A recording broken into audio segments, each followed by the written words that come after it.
ان الحمد للہ نحمده ونستعینه ونستغفره ونعوذ باللہ من شرور انفسنا ومن سیئات اعمالنا من يهده اللہ فلا مضل له ومن يضلله فلا هادی له واشهد ان لا الہ الا اللہ وحدہ لا شریک له واشهد ان محمدا عبده ورسوله اما بعد فإن خير الحديث كتاب الله وخير الهدي هدي محمد صلى الله عليه وسلم وشر الأمور محدثاتها وكل محدثة بدعة وكل بدعة ضلالة وكل ضلالة في النار.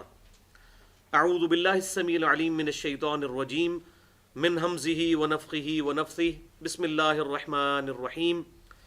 رب اشرح لي صدري ويسر لي أمري واحلل عقدة من لساني يفقهوا قولي. بسم الله الرحمن الرحيم. ان اللہ وملائکتہ یصلون علی النبی یا ایہا الذین آمنوا صلوا علیہ وسلموا تسلیما. اللہم صل علی محمد وعلی آل محمد کما صلیت علی ابراہیم وعلی آل ابراہیم انک حمید مجید. اللہم بارک علی محمد وعلی آل محمد کما بارکت علی ابراہیم وعلی آل ابراہیم انک حمید مجید.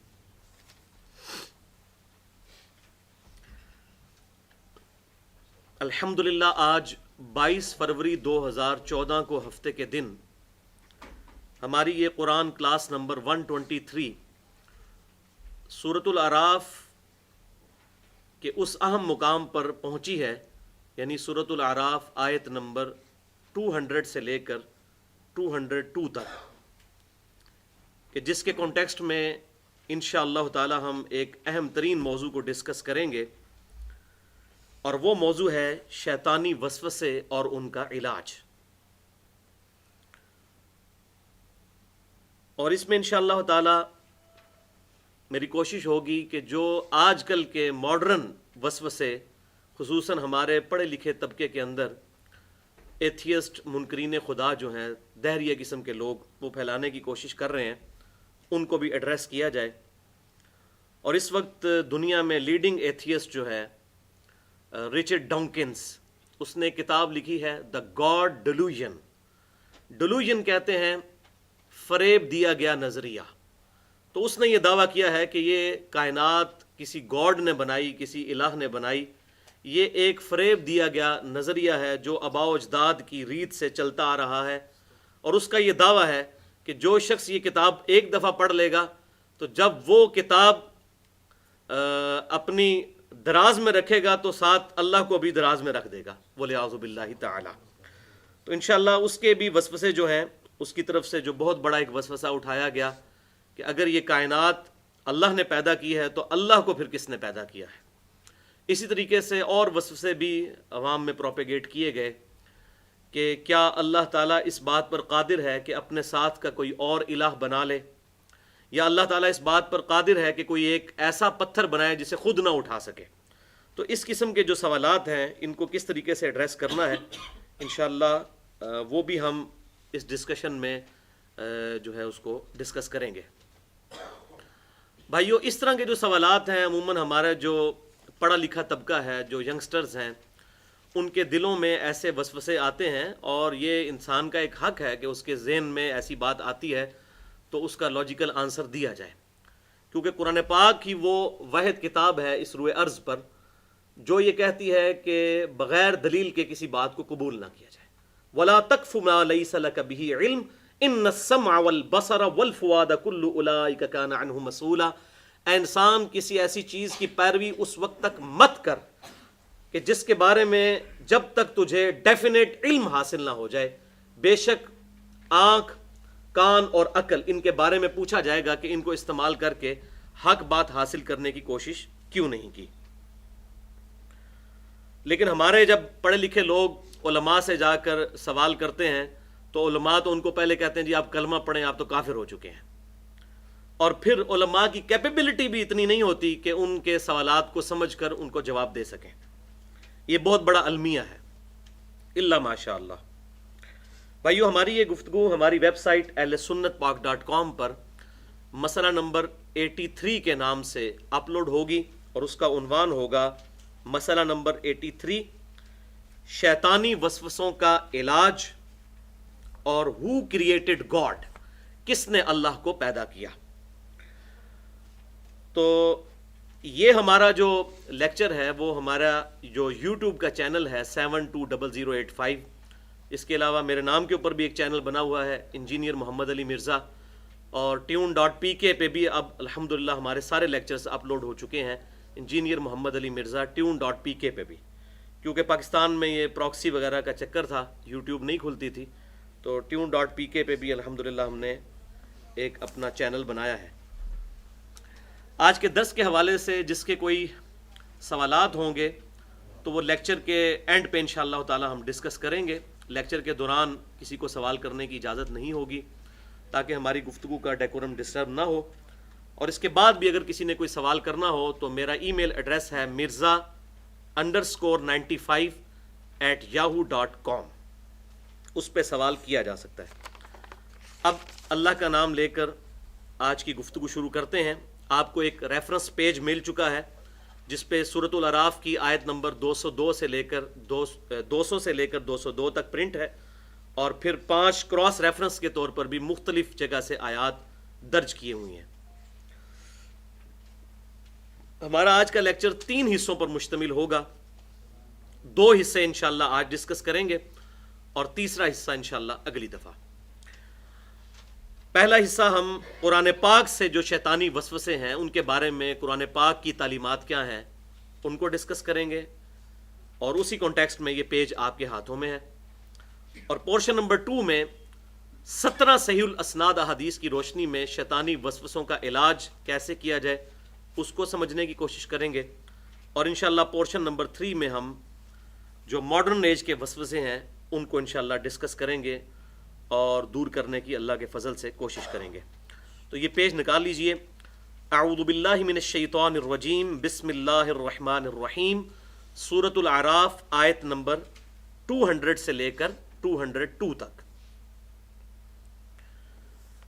وَإِمَّا يَنزَغَنَّكَ مِنَ الشَّيْطَانِ نَزْغٌ، اور اے محبوب صلی اللہ علیہ وسلم جب کبھی بھی پہنچے تمہیں شیطان کی طرف سے کوئی وسوسہ، فَاسْتَعِذْ بِاللَّهِ، پس اللہ کی پناہ حاصل کر لو. اِنَّهُ سَمِيعٌ عَلِيمٌ، بے شک وہی سننے والا اور علم رکھنے والا ہے. تو آپ صلی اللہ علیہ وسلم کو خطاب فرما کر پوری امت کو بیسیکلی یہ ایڈریس کیا جا رہا ہے کہ جب کبھی بھی تمہیں شیطان کی طرف سے کوئی وسوسہ پہنچے تو فوراً اللہ کی پناہ حاصل کرو. جیسے دنیا میں بھی اگر کسی کتے کے شر سے بچنا ہو تو اس کتے کے مالک کی پناہ لینی ہوتی ہے. تو یہ شیطان بھی اللہ تعالیٰ کی طرف سے آزمائش کے طور پر چھوڑا ہوا ایک کتا ہے. اس کے شر سے بچنے کے لیے اس کے مالک یعنی اللہ تعالیٰ کی پناہ لینی ہوگی. ان الذین اتقوا، بے شک وہ لوگ جو کہ تقوی اختیار کرنے والے ہیں، اذا مسہم طائف من الشیطان، جب انہیں چھو لیتا ہے کوئی شیطانی خیال، تذکروا، تو وہ فوراً اللہ کو یاد کرتے ہیں. فاذا هم مبصرون، اور یوں ذکر کرنے سے ان کی آنکھیں فوراً کھل جاتی ہیں، وہ اپنی اصلی حالت میں صحیح فریم آف ریفرنس میں واپس آ جاتے ہیں. اور سائملٹینیس کنٹراسٹ کیا ہے؟ یہ تو ایمان والوں کی حالت ہے.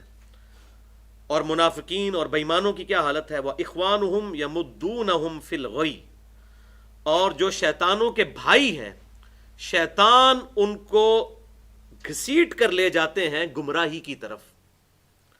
ثُمَّ لَا يُقْصِرُونَ، پھر کوئی کسر نہیں چھوڑتے. یہ کسر کا لفظ پنجابی میں بھی استعمال ہوتا ہے، یہ عربی سے آیا ہے. پھر شیطان اس کی گمراہی میں کوئی کسر نہیں چھوڑتا. اور یہ ایسے لوگ کون ہوتے ہیں جو خود شیطان کو اپنا ولی اور مددگار اور دوست مان لیتے ہیں. وہ آگے آیات آ رہی ہیں. تو یہ تھیں جناب 3 آیات سورۃ الاعراف آیت نمبر 200 سے لے کر 202 تک. اور انہی کی تفسیر میں سب سے پہلے ہم قرآن پاک سے 5 ریفرنسز لیتے ہیں جو اسی پیپر کے اوپر درج ہیں. ریفرنس نمبر 1 سورۃ النحل کی آیت نمبر 98 سے لے کر 100 تک. بسم اللہ الرحمن الرحیم. فَإِذَا قَرَأْتَ الْقُرْآنَ، پس تم جب بھی قرآن کی قرات کرو، فَاسْتَعِذْ بِاللَّهِ، تو اللہ کی پناہ حاصل کر لیا کرو، من الشیطان الرجیم، راندہ درگاہ کیے ہوئے شیطان مردود کے اگینسٹ اللہ کی پناہ حاصل کر لیا کرو۔ اب دیکھ لیں یہاں پر لفظ آیا فاستعذ باللہ من الشیطان الرجیم، اور اوپر کیا آیا تھا فاستعذ باللہ انہ سمیع علیم۔ تو انہی دونوں آیات کو آپ صلی اللہ علیہ وسلم نے کمبائن کر کے ایک پرماننٹ دعا جو ہے وہ نماز کے اندر ہمیں تعلیم فرمائی۔ چنانچہ اسی کانٹیکسٹ میں سنن نبی داؤد میں انٹرنیشنل نمبرنگ کے مطابق 775 نمبر حدیث ہے صحیح سند کے ساتھ کہ آپ صلی اللہ علیہ وآلہ وسلم جب نماز میں پڑھتے سبحانک اللہم و بحمدک و تبارک اسمک و تعالی جدک و لا الہ غیرک، تو اس کے بعد سورۃ الفاتحہ شروع کرنے سے پہلے یہ پڑھا کرتے تھے اعوذ باللہ السمیع العلیم من الشیطان الرجیم من ہمزہ و نفخہ و نفثہ۔ تو یہ انہی دو آیات میں سے وہ ڈیڈکٹ کی گئی ہے دعا۔ اوپر آیا تھا انہ سمیع علیم، اعوذ باللہ السمیع العلیم من الشیطان الرجیم۔ یہ آگے انشاءاللہ آیات کے کانٹیکسٹ میں احادیث آئیں گی، اس میں ڈیٹیل سے میں عرض کر دوں گا۔ انہ لیس لہ سلطان علی الذین آمنوا وعلی ربہم یتوکلون، بے شک شیطان کا کوئی زور نہیں چلتا ان لوگوں پر جو اپنے رب پر ایمان رکھتے ہیں، نمبر ایک، اور اپنے رب پر توکل اختیار کرتے ہیں۔ ظاہر ہے جب دنیا میں تکالیف آئیں گی تو ان تکالیف پر صبر کریں گے، اللہ پر توکل کریں گے تو تبھی برے خیالات سے بچیں گے، ورنہ تو انسان کے ذہن میں طرح طرح کے خیال آئیں گے۔ کسی پر غربت آئے گی تو وہ پھر حلال و حرام کی تمیز کو چھوڑنے کی بھی کوشش کرے گا۔ تو ان تمام معاملات میں اللہ پر توکل۔ انما سلطانہ علی الذین یتولونہ، اب سائملٹینیس کنٹراسٹ ساتھ ہی آ گیا، بے شک شیطان کا زور تو ان لوگوں پر چلتا ہے جو خود اس کو اپنا ولی یعنی دوست بنا لیتے ہیں۔ والذین ہم بہ مشرکون، اور ان لوگوں کی نشانی یہ ہے کہ اپنے رب کے ساتھ شرک کرنے والے ہوتے ہیں۔ اور حقیقت یہی ہے کہ جن پر شیاطین کا حملہ ہوتا ہے اور یہ تعویذ دھاگوں اور جادو ٹونا کے چکروں میں پڑتے ہیں، ان میں یہ چیز ہم نے دیکھی ہے کہ اکثر کے عقائد جو ہیں وہ مشرکانہ ہوتے ہیں۔ کلمہ گو مشرک ہیں، کافر ہم نہیں کہتے، لیکن مسلمان تو ہیں، لیکن ان کے عقائد کے اندر شرک پایا جاتا ہے۔ اللہ پر توکل ہوگا، شرک نہیں ہوگا، تو ظاہر ہے کہ اس طرح کی جو چیزیں ہیں ان سے انسان کیوں ڈرے گا، اپنے رب کی پناہ حاصل کرے گا۔ دوسرا ریفرنس سورہ ابراہیم کی آیت نمبر 22، اور یہ میں کہتا ہوں قرآن پاک میں شیطان کے بارے میں کیا عقیدہ ہونا چاہیے، اس کانٹیکسٹ میں یہ ایک آیت پورے فلسفے کو قرآن کے کھول کر بیان کرتی ہے۔ اس آیت کے بغیر قصہ آدم اور ابلیس چاہے آپ جتنی بار مرضی پڑھ لیں، آپ کو فلسفہ سمجھ نہیں آئے گا شیطنت کا۔ اس لیے میں نے قصہ آدم اور ابلیس کے حوالے سے مختلف جو قرآن پاک میں جگہیں تھیں ان میں سے ایک ہی جگہ جو ہے وہ چوز کی ہے، وہ یہ سورہ ابراہیم کی آیت نمبر 22 ہے۔ وقال الشیطان لما قضی الامر، اور شیطان کہے گا جب کہ فیصلہ قیامت ہو چکے گا، یعنی قیامت والے دن جب فیصلہ ہو جائے گا، جنتی اللہ کی جنت میں پہنچ جائیں گے، اللہ کے نافرمان دوزخ میں پہنچا دیے جائیں گے۔ یہ جب یہ فیصلہ ہو چکے گا، ڈراپ سین قیامت کا، لما قضی الامر، جب فیصلہ ہو چکے گا تو شیطان کیا کہے گا، ان اللہ وعدکم وعد الحق، بے شک اللہ نے جو تم سے وعدہ کیا تھا اے انسان اور اے جنوں، وہ تو تھا بھائی سچا۔ وَوَعَدْتُكُمْ فَأَخْلَفْتُكُمْ، اور جو وعدہ میں نے تم سے کیا تھا میں خود ہی آج اس وعدے سے بیزاری کا اظہار کرتا ہوں، اس کے خلاف کرتا ہوں۔ کیا وعدہ دنیا میں جو ہے وہ انسان کو غلط راستے پر چلا دیا، خیر ہے، یہ جہاں میٹھا اگلا کس نے ڈٹھا، جو مرضی کریں انشاءاللہ تعالی آگے معاملات سیدھے ہو جائیں گے۔ کچھ بھی ہیں اللہ تیرے محبوب کی امت سے ہیں، ہم نے نہ نماز پڑھنی ہے، نہ رزق حلال کمانا ہے، نہ ہم نے برائیاں چھوڑنی ہیں، کچھ بھی ہیں یا اللہ تیرے محبوب کی امت سے ہیں، تو یہ طول عمل کا عقیدہ شیطان نہیں دیا نا۔ وَلِعَوْذُ بِاللَّهِ تَعَالَى وَمَا كَانَ لِيَ عَلَيْكُمْ مِنْ سُلْطَانٍ، یہ ہے وہ بات جو آج اکثر لوگ اپنی برائیوں اور غلطیوں کو شیطان پر تھوپ دیتے ہیں۔ اب شیطان جو بات کر رہا ہے اس کو سن لیں، بجائے اس کے کہ قیامت والے دن جا کے یہ پول کھلے، دنیا میں ہی کھل جائے. وَمَا كَانَ لِيَ عَلَيْكُمْ مِنْ سُلْطَان، اور مجھے اے انسان تجھ پر کوئی زور نہیں تھا، إِلَّا أَن دَعْتُكُمْ، سوائے اس کے کہ میں تجھے صرف دعوت دیا کرتا تھا. میرا کوئی فزیکل زور ٹینجیبل فارم میں تیرے اوپر نہیں تھا. آج تک ہمارے آباء و اجداد میں کبھی کوئی واقعہ رپورٹ نہیں ہوا کہ کوئی شخص مسجد میں نماز کے لیے جا رہا اور شیطان فزیکل ٹینجیبل فارم میں سامنے آ کے کھڑا ہو جائے، میں تنوں آج مسجد ہی نہیں وڑن دینا، آج میں تجھے مسجد میں داخل نہیں ہونے دوں گا. کبھی ایسا نہیں ہوگا. اذان کی آواز آئی، کوئی مسجد میں جاتا ہے جائے، جو مسجد میں نہیں جاتا اللہ کی طرف سے بھی یہ نہیں ہوگا کہ اس کے پاؤں زمین میں دھسا دیے جائیں، ایسا نہیں ہوگا. اِنَّا هَدَيْنَاهُ السَّبِيلَ إِمَّا شَاكِرًا وَإِمَّا كَفُورًا. اے انسان، ہم نے راہ ہدایت واضح کر دی ہے، چاہو تو اس ہدایت کو قبول کرو، چاہو تو انکار کر دو، یہ تمہاری اپنی چوائس ہے، من چلے گا سودا ہے. تو شیطان کہے گا میرا کوئی زور نہیں تھا تم پر، میں نے زبردستی تم سے کوئی کام نہیں کروایا سوائے دعوت دینے کے. تو بھائی دعوت کیا شیطان صرف دے رہا ہے؟ دنیا میں ہزاروں مؤذن جو ہیں وہ نماز کی صدا لگا رہے ہیں، حی علی الصلاح حی علی الفلاح، تو دعوت تو وہ بھی دے رہے ہیں. تو اللہ تعالیٰ نے بڑا بیلنس رکھا ہوا ہے. یہ نہیں ہے کہ فزیکلی شیطان کسی پر قابو پا کر تو اس کو دوزخ میں گھسیٹ دے، ایسا نہیں ہوگا. انسان بہت مضبوط ہے اگر اپنے ارادے میں پکا ہو، اپنے رب پر توکل کرنے والا ہو. تو یہ دیکھ لیں جناب. اب مجھے بتائیں، ہمارے معاشرے میں بالکل اس کو اپوزٹ ہے. وہ اپنی ہر برائی کو، جتنے بھی ایسے باغی لوگ ہیں وہ کہتے ہیں نہیں شیطان نے کروایا، جبکہ شیطان تو خود بتا رہا ہے کہ میرا سٹیٹس کیا ہے، میرا کوئی زور ہی نہیں تمہارے اوپر سوائے اس کے کہ میں نے دعوت دی.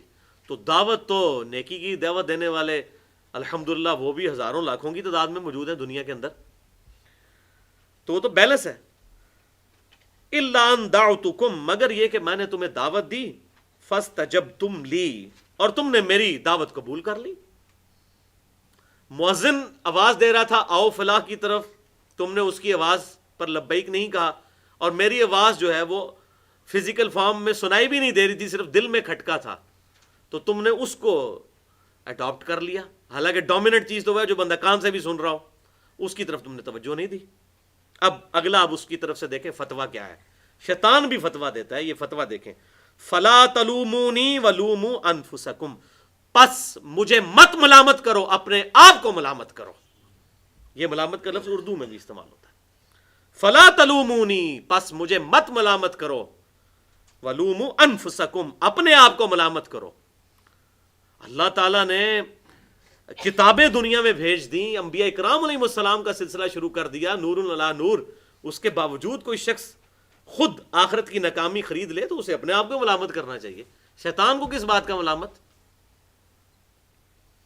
ما انا بمصرخکم، آج نہ تو میں تمہاری فریاد رسی کر سکتا ہوں، وما انتم بمصرخی، اور نہ ہی تم میری کوئی فریاد رسی کر سکتے ہو. یعنی دونوں کا ایک ہی سٹیٹس ہے، نیلت دیلا. انی کفرت بما اشرکتمونی من قبل، اور کان کھول کر سن لو، بے شک میں انکار کرتا ہوں آج سے پہلے جتنا تم نے مجھے میرے رب کے ساتھ شریک ٹھہرایا، اس تمام شرک سے میں اپنے آپ کو بری کرتا ہوں، تم نے خود کیا. ان الظالمین لہم عذاب علیم، بے شک ظالموں کے لیے دردناک عذاب ہے. والعیاذ باللہ تعالی. اور ظالم وہ کہ جو حق کا راستہ چھوڑ کر خود باطل کا راستہ اختیار کرتا ہے. تیسرا کراس ریفرنس جو ہے وہ سورۃ البقرہ کی آیت نمبر 268 ہے.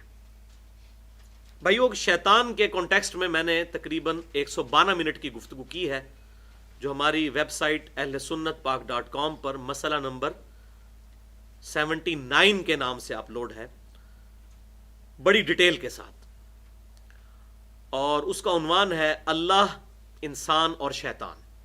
تو جسے شوق ہو مزید اس حوالے سے تو وہ اس کو دیکھ سکتا ہے. کراس ریفرنس نمبر 3 سورۃ البقرہ آیت نمبر 268. الشیطان یعدکم الفقر، بے شک شیطان جو ہے، شیطان تمہیں ڈراتا ہے، وعدہ دیتا ہے غربت کا، فقر کا. وَيَأْمُرُكُمْ بِالْفَحْشَاءِ، اور تمہیں حکم دیتا ہے بے حیائی کا. یہ دو شیطان کے بڑے وار ہیں، ایک غربت کا ڈر اور دوسرا بے حیائی کی طرف لگانا. ظاہر ہے کہ جو غریب آدمی ہے اس کے اندر وہ ایشوز تو نہیں آئیں گے، اس کو تو 2 وقت کی روٹی کی فکر ہوگی، اور جس کے پیٹ میں روٹی آ جائے گی تو ظاہر ہے اس کو شہوت سوجے گی اور وہ پھر بے حیائی کی طرف جائے گا. غریب لوگوں کے لیے اس نے فقر کا ڈر رکھا ہوا ہے، اور جن کے پیٹ بھرے ہوئے ہیں ان کے لیے یہ ہے کہ وہ پھر اب پیٹ بھر گیا تو اب اس مال و دولت کو عیاشی کے اندر برباد کرو. والعیاذ باللہ تعالی. واللہ یعدکم مغفرۃ منہ وفضلا. اور اس کے برعکس 2 چیزیں اللہ تعالیٰ بھی دے رہا ہے تمہیں. اللہ وعدہ کرتا ہے تمہارے لیے مغفرت اور فضل کا.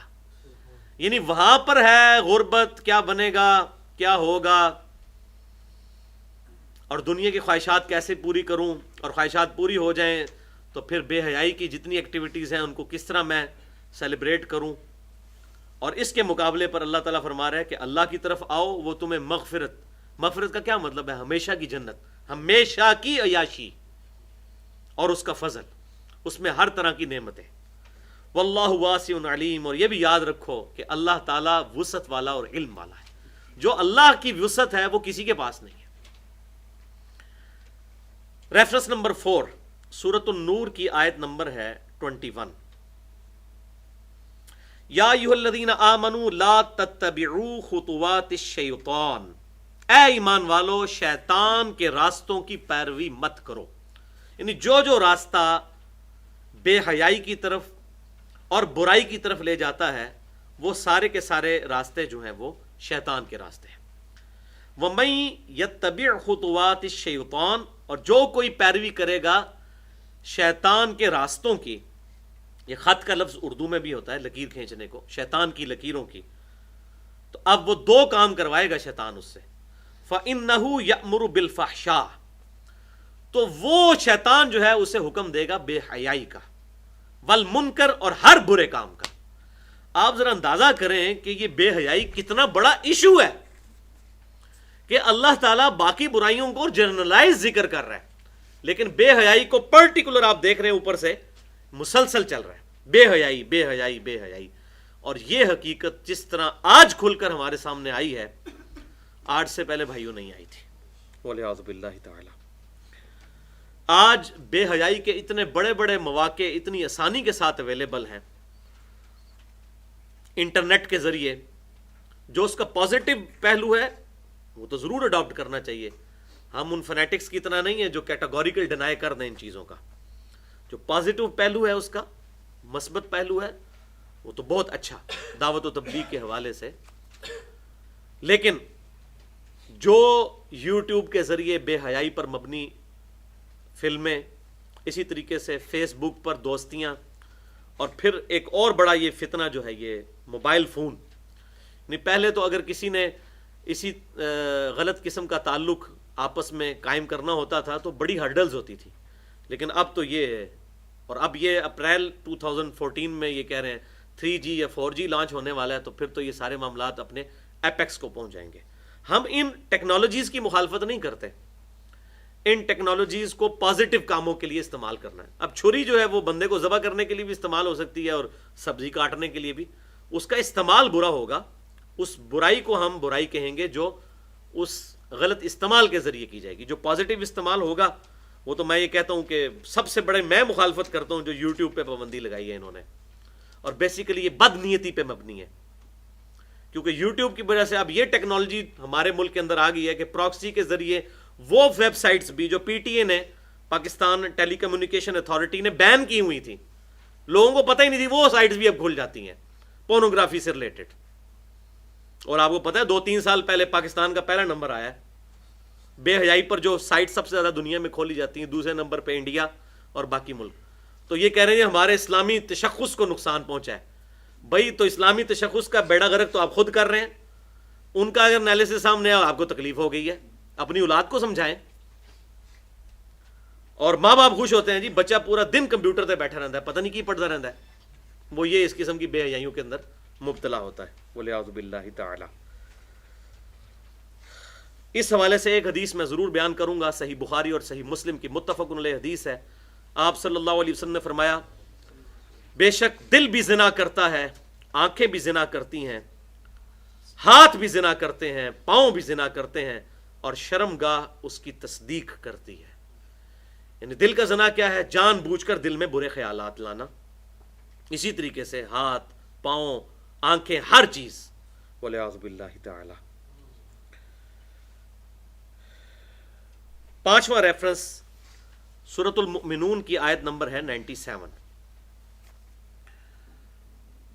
وَقُلْ رَبِّ أَعُوذُ بِكَ مِنْ ہَمَزَاتِ الشَّيَاطِينِ۔ اب یہ پرٹیکولر آپ صلی اللہ علیہ وسلم کو حکم دیا جا رہا ہے۔ اس کا مقصد امت کو ڈرانا ہے کہ نبی بھی اللہ تعالی کی مدد کے بغیر شیطان سے نہیں بچ سکتا۔ یہ بات یاد رکھیں۔ حضرت یوسف علیہ السلام کا جو تذکرہ آتا ہے سورہ یوسف میں، خود حضرت یوسف علیہ السلام کہتے ہیں کہ میں اپنی جان کو بری نہیں سمجھتا ہوں اس معاملے میں، نفس جو ہے ہمیشہ برائی کی طرف مائل کرتا ہے، مگر یہ کہ اللہ جسے بچا لے۔ جب پیغمبروں کا یہ معاملہ ہے تو ہم اور آپ کس شمار کے اندر ہے؟ تو یہ پرٹیکولر آپ صلی اللہ علیہ وسلم کو حکم ہو رہا ہے، اے محبوب صلی اللہ علیہ وسلم آپ اپنے رب سے پناہ مانگا کریں من ہمزات الشیاطین، شیطانی وسوسوں سے، وَأَعُوذُ بِكَ، اور اس بات سے بھی پناہ مانگیں اللہ کی، ربی ان یحضرون، کہ شیطان میرے قریب بھی پھٹکیں۔ میں اس چیز سے بھی اے اللہ تیری پناہ میں آتا ہوں کہ شیاطین میرے پاس بھی آئیں۔ یہ اکثر لوگ کہتے ہیں جناب بہادری یہ ہے کہ شراب خانے جائے بندہ اور شراب پیے بغیر باہر آ جائے، یہ کوئی بھائی بہادری نہیں ہے۔ اسلام تو یہ کہتا ہے کہ برائی کی جگہ پر جانا ہی نہیں ہے، اس آزمائش میں پڑنا ہی نہیں ہے، اور نبی صلی اللہ علیہ وسلم کو کہا جا رہا ہے آپ اللہ سے دعا کریں کہ مجھے شیطانی وسوسے نہ آئیں اور شیاطین میرے قریب بھی نہ پھٹکیں۔ تو انبیاء اللہ تعالیٰ کے مخلص بندے ہوتے ہیں۔ یہ دو لفظ سمجھ لیں، مخلص اور مخلص۔ مخلص جسے اللہ خود خالص کر لے اپنے لیے، وہ صرف انبیاء کرام علیہ السلام ہے۔ اللہ تعالیٰ ان کو اسپیشل پروٹیکشن دیتا ہے شیطان کے اگینسٹ، ظاہر ہے ان کے ذریعے دین پھیلانا ہے۔ اور ایک ٹرم ہے مخلص، جو اخلاص اپنے رب کے لیے شو کرے، جو ہماری کوشش ہونی چاہیے اور ہوتی بھی ہے الحمدللہ، کہ ہم اپنے معاملات کو، اپنی عبادات کو خالص اللہ کے لیے کر لیں۔ یہ ہے اخلاص، خالص اللہ کے لیے کرنا۔ مخلص جسے اللہ چن لے، اور مخلص جو کوشش کرے اللہ تعالیٰ کے لیے خالص ہونے کی۔ انبیاء کو تو اللہ نے خود ہی خالص کر لیا علیہم السلام۔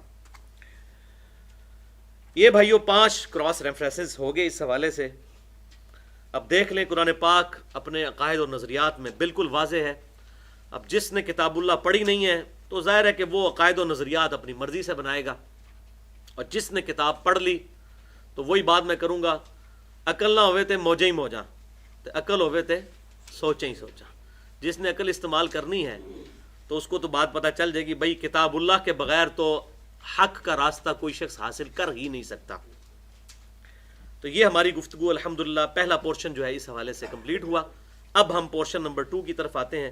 ایک دفعہ دروشی پڑھ لیجئے، اللہم صلی علی محمد وعلی آل محمد کما صلیت علی ابراہیم وعلی آل ابراہیم انک حمید مجید، اللہم بارک علی محمد وعلی آل محمد کما بارکت علی ابراہیم وعلی آل ابراہیم انک حمید مجید۔ پورشن نمبر 2 میں ہم انشاءاللہ تعالی امام کائنات سید الاولین والآخرین شفیع المذنبین رحمت للعالمین سیدنا و مولانا امام اعظم محمد رسول اللہ صلی اللہ علیہ وآلہ وسلم کی 17 صحیح الاسناد احادیث سننے کی سعادت حاصل کریں گے، اور یہ الل ٹپ ایٹ رینڈم نہیں ہوں گی، ایک انٹلیکچوئل ترتیب کے ساتھ میں نے ان کو مینج کیا ہے تاکہ بات سمجھ آئے۔ یہ نہیں ہے کہ کوئی حدیث ملی تو اس کو لکھ دیا اور نمبر پورے کیے۔ اور یہ 17 کا عدد، اس کی نسبت دن اور رات میں اللہ تعالیٰ نے فرض رکعتوں کی تعداد جو ہے وہ 17 رکھی ہے۔ فجر، ظہر، عصر، مغرب اور عشاء کے فرائض ملائے جائیں تو یہ 17، اور 17 کی نسبت بھی 12 اور 5 کو جمع کرنے سے آتی ہے، وہ بھی 2 نسبتیں ہیں۔ انشاءاللہ اس میں جو کرٹیکل احادیث ہوں گی، میں انشاءاللہ ان کے نمبرز جو ہیں وہ علماء حرمین اور بیروت کی جو انٹرنیشنل نمبرنگ ہے جس کے مطابق پاکستان میں بھی دارالسلام والے اردو اور عربی کتب شائع کرتے ہیں، وہ دے دوں گا تاکہ ریفرنس ڈھونڈنا آسان ہو۔ اور یہ بڑی محنت سے میں نے الحمدللہ احادیث تلاش کی ہیں مختلف جگہ سے، تاکہ ہماری یہ شیطانی وسوسوں کے حوالے سے ایک ویڈیو بک یہ تیار ہو جائے، مسئلہ نمبر 83 انشاءاللہ تعالی، کیونکہ اب مستقبل کا دور جو ہے وہ ویڈیو کا ہے، بلکہ ابھی آ چکا ہے جناب، لوگوں کے پاس کتابیں پڑھنے کا ٹائم نہیں، اور پھر کتابیں بھی لکھتے ہیں فرقوں کے مولوی، اور وہ اپنی باتیں کرتے ہیں اور اس طرح کے ایشوز کو ڈسکس ہی نہیں کرتے۔ آپ قرآن پاک کی تفاسیر بھی سنیں گے تو وہ اپنے اپنے اختلافی مسائل لے کے چل رہے ہوتے ہیں، اصل ایشوز جو بتانے والے ہیں وہ بھی ٹھیک ہے، ضروری ہیں، لیکن یہ چیزیں بھی ساتھ ساتھ ایڈریس کرنا بہت ضروری ہیں۔ اب یہ 3 آیات سے میں بھی گزر سکتا تھا، لیکن اب شاید 2-2.5 گھنٹے اس پہ گفتگو کرنی پڑے، 1 گھنٹہ آج اور 1.25 گھنٹہ انشاءاللہ اگلی دفعہ ان 3 آیات کے اوپر ہی۔ تو حدیث نمبر 1 جو ہے وہ صحیح بخاری اور صحیح مسلم کی متفقن علیہ حدیث ہے۔ بخاری میں 3281 نمبر ہے انٹرنیشنل نمبرنگ کے مطابق، اور مسلم میں 5678، کہ آپ صلی اللہ علیہ وسلم نے ارشاد فرمایا، بے شک شیطان انسان کے جسم میں خون کی طرح گردش کرتا ہے، یعنی اتنا اس کا اثر و رسوخ ہے وسوسے دلانے کے حوالے سے، ٹینجیبل نہیں ہے، وہ میں نے پہلے بتا دیا، فزیکلی نہیں ہے، وسوسہ دینے کے اعتبار سے، یعنی وہ ہر وقت اس طرح کے خیالات ڈالتا رہتا ہے، لیکن پیرلل میں اللہ نے ایک فرشتہ بھی مقرر کیا ہوا ہے اس کو بیلنس کرنے کے لیے، وہ آگے اس کی ایکسپلینیشن انشاءاللہ آ جائے گی۔ دوسری حدیث صحیح مسلم میں انٹرنیشنل نمبرنگ کے مطابق 7108 نمبر، کہ آپ صلی اللہ علیہ وسلم نے ارشاد فرمایا، تم میں سے ہر ایک شخص کے ساتھ ایک جن، یعنی شیطان، کیونکہ شیطان جو ہے وہ جنوں میں سے آگ سے بنایا گیا، اور ایک فرشتہ اللہ تعالیٰ کی طرف سے مامور ہے، اس کی ڈیوٹی کیا ہے وہ اگلی حدیث میں آئے گی۔ ایک صحابی نے بڑی جرت کر کے عرض کی، اے اللہ کے رسول صلی اللہ علیہ وسلم، کیا یہ شیطان آپ کے ساتھ بھی ہے؟ ہر انسان کے ساتھ تو ہے ایک شیطان اور ایک فرشتہ، تو یہ شیطان کیا آپ کے ساتھ بھی ہے؟ تو آپ صلی اللہ علیہ وسلم نے فرمایا کہ ہاں، میرے ساتھ بھی یہ شیطان تھا، لیکن اللہ تعالیٰ نے میری مدد فرمائی اور اسے میرا مطیع کر دیا، اب وہ میرے ساتھ جو شیطان اٹیچ ہے جن، وہ بھی مجھے صرف خیر اور بھلائی کی طرف ہی حکم دیتا ہے، یعنی اس کے بھی جو خیالات آتے ہیں وہ خیر و بھلائی والے ہوتے ہیں، الحمدللہ۔ تو اب یہ دیکھ لیں، مجھے بتائیں، آپ صلی اللہ علیہ وسلم کے علاوہ کسی کے بارے میں یہ عقیدہ رکھا جا سکتا ہے کہ اس کے ساتھ شیطان نہیں ہے؟ تو جب یہ عقیدہ نہیں رکھا جا سکتا تو پھر امام بھی کسی کو نہیں بنایا جا سکتا، یہ بات ہے وہ، ما ضل صاحبکم وما غوا، تمہارے نبی نہ کبھی بہکے ہیں اور نہ کبھی بہرا چلے ہیں، تو ہم کہتے ہیں کہ امام ان کو بناؤ، اپنا رہنما ان کو بناؤ، امام اعظم ان کو کہو، امام کائنات ان کو کہو، کہ جن کی گارنٹی اللہ تعالیٰ نے دی ہے، ما ضل صاحبکم وما غوا، تمہارے نبی نہ کبھی بہکے ہیں نہ کبھی بہرا چلے ہیں۔ ان کے بعد جتنی بھی ہستیاں ہیں، جتنی بھی بزرگ ہستیاں ہیں، ان کا مرتبہ اپنی جگہ، لیکن کیٹاگوریکلی ہم کسی بھی بندے کو نہیں کہہ سکتے کہ اس کی ہر بات ٹھیک ہے، اور نہ کسی نے یہ دعویٰ کیا ہے، نہ کسی امام نے، نہ کسی بزرگ نے، کہ آپ ہماری بات کو حرف آخر سمجھو۔ سب نے یہی کہا کہ آپ صلی اللہ علیہ وسلم کی تعلیمات یعنی کتاب و سنت، اس کو فالو کیا جائے۔ تیسری حدیث جامعہ ترمذی میں ہے، لیکن اس کی سند ضعیف ہے، 2988، تو میں بڑا پریشان تھا، پھر اس کی صحیح سند بھی الحمدللہ مل گئی، لہٰذا اب یہ حدیث کا متن بالکل صحیح ہے، اور اس کی صحیح جو سند ملی ہے وہ تاریخ اسلام میں سب سے پہلی جو تفسیر لکھی گئی، جس سے حافظ ابن کثیر نے بھی نقل کیا، تاریخ جو تفسیر کی کتاب ابن جریر کی، جسے تفسیر طبری بھی کہا جاتا ہے، اور یہ پہلے 300 سال کے مسلمانوں میں ہے، 310 ہجری میں فوت ہوئے۔ ان کی تفسیر سب سے پہلی تفسیر ہے اسلام میں قرآن پاک کی، اور بڑی بہترین تفسیر ہے، ابھی تک اردو میں ترجمہ نہیں ہوا، بہرحال اس کی آپ نے تلخیص پڑھنی ہے تو وہ تفسیر ابن کثیر جو ہے انہوں نے سب کچھ وہیں سے ہی نقل کیا ہے۔ تو تفسیر طبری میں سورۃ البقرہ کی آیت نمبر 268 کے کانٹیکسٹ میں امام ابن جریر اپنی سند کے ساتھ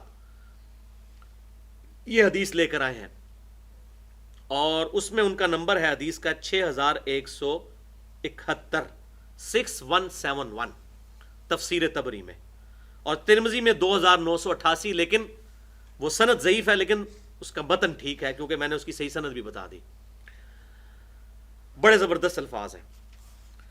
ابن مسعود رضی اللہ تعالیٰ عنہ سے موقوفاً روایت ہے کہ شیطان ابن آدم کے دل میں خیال ڈالتا ہے اور فرشتہ بھی خیال ڈالتا ہے.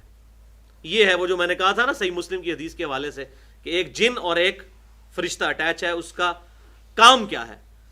تو دونوں خیال ڈالتے ہیں. زبردستی نہ فرشتے نے نماز پڑھانی ہے اور نہ زبردستی جو ہے شیطان نے برائی کی طرف لگانا ہے. شیطان کا وسوسہ شر اور حق جھٹلانے کا ہوتا ہے کہ ہر برائی کی طرف مائل کرے گا اور حق جھٹلا دینی. یہ بات پتہ چل گئی نہیں ماننی. آپ دیکھ لیں اکثریت کا یہی حال ہے. کسی کو بتا بھی دیں تو وہ کہتا ہے بھائی جی اپنی قبر کی فکر کریں آپ. تو معاذ اللہ استغفر اللہ. پھر نبی صلی اللہ علیہ وسلم بھی جب انسانیت کو دعوت دیتے تھے تو سامنے والے لوگوں کو یہی کہنا چاہیے تھا کہ جی آپ اپنی قبر کی فکر کریں. ولیعوذ باللہ تعالی.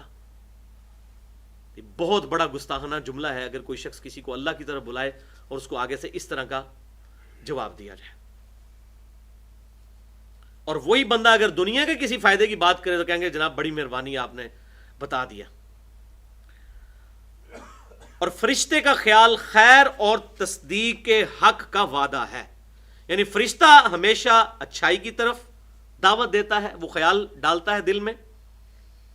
اور تصدیق کے حق یعنی کوئی بھی حق بات پتہ چلے گی فوراً قبول کرنا. وہی جو مومن کی نشانی ہے, سمعنا واطعنا.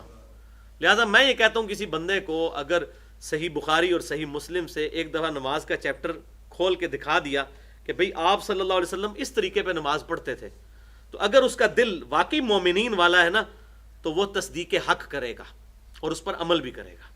خالی تصدیق کرنے کا تو کوئی فائدہ نہیں ہے نا جب تک عمل نہ کیا جائے. پس جب تمہیں اچھا خیال آئے تو اللہ کا شکر کرو اور برا خیال آئے تو شیطان کے خلاف اللہ کی پناہ مانگو. اور پھر ابن مسعود رضی اللہ تعالیٰ عنہ نے سورۃ البقرہ کی آیت نمبر 268 تلاوت کی جو ہم آلریڈی ریفرنس نمبر 3 میں پڑھ چکے ہیں. کون سی آیت؟ الشیطان یعدکم الفقر ویأمرکم بالفحشاء. شیطان تمہیں وعدہ دلاتا ہے غربت کا اور تمہیں بے حیائی کی طرف لگاتا ہے. واللہ یعدکم مغفرۃ منہ وفضلا. اور اللہ تعالیٰ تمہیں اپنی مغفرت اور فضل کی طرف وعدہ دلاتا ہے. واللہ واسع علیم. اور اللہ تعالیٰ وسعت والا اور علم والا ہے. یہ آیت ابن مسعود رضی اللہ تعالیٰ عنہ نے ساتھ تلاوت کی. یعنی اس آیت کی تشریح میں یہ حدیث بھی آ گئی. چوتھی حدیث سنن ابی داؤد میں انٹرنیشنل نمبرنگ کے مطابق 5112 اور سنن نسائی الکبریٰ میں 10503 نمبر ہے. ایک آدمی نے عرض کی یا رسول اللہ صلی اللہ علیہ وسلم, میرے دل میں ایسے وسوسے آتے ہیں کہ میں ان وسوسوں کو زبان پر لانے سے بہتر سمجھتا ہوں کہ میں جل کر کوئلہ ہو جاؤں.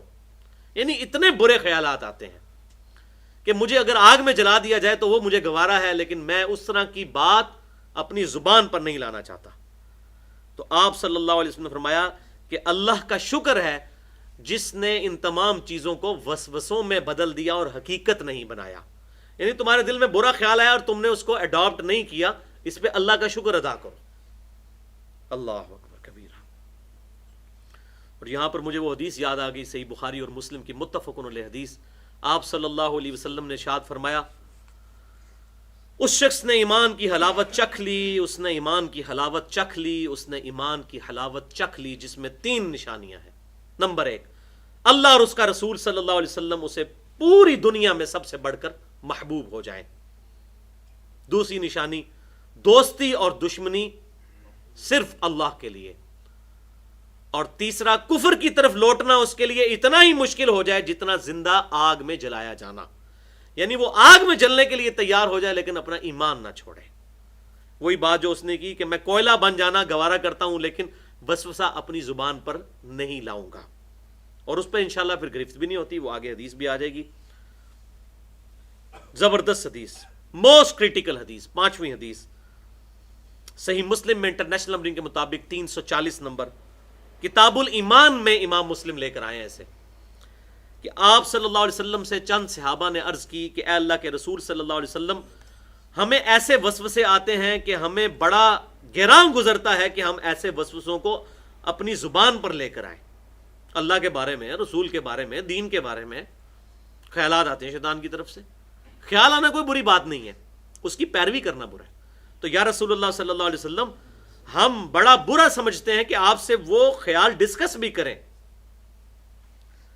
آپ صلی اللہ علیہ وسلم نے ان سے پوچھا کیا واقعی ایسا ہے کہ تمہیں اس قسم کے خیالات آتے ہیں؟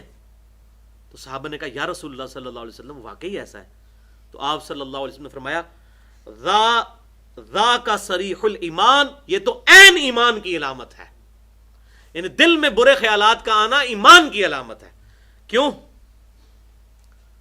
اس کائنات کا سب سے بڑا چور شیطان ہے، اور اس کائنات کی سب سے ایلیٹ چیز ایمان ہے.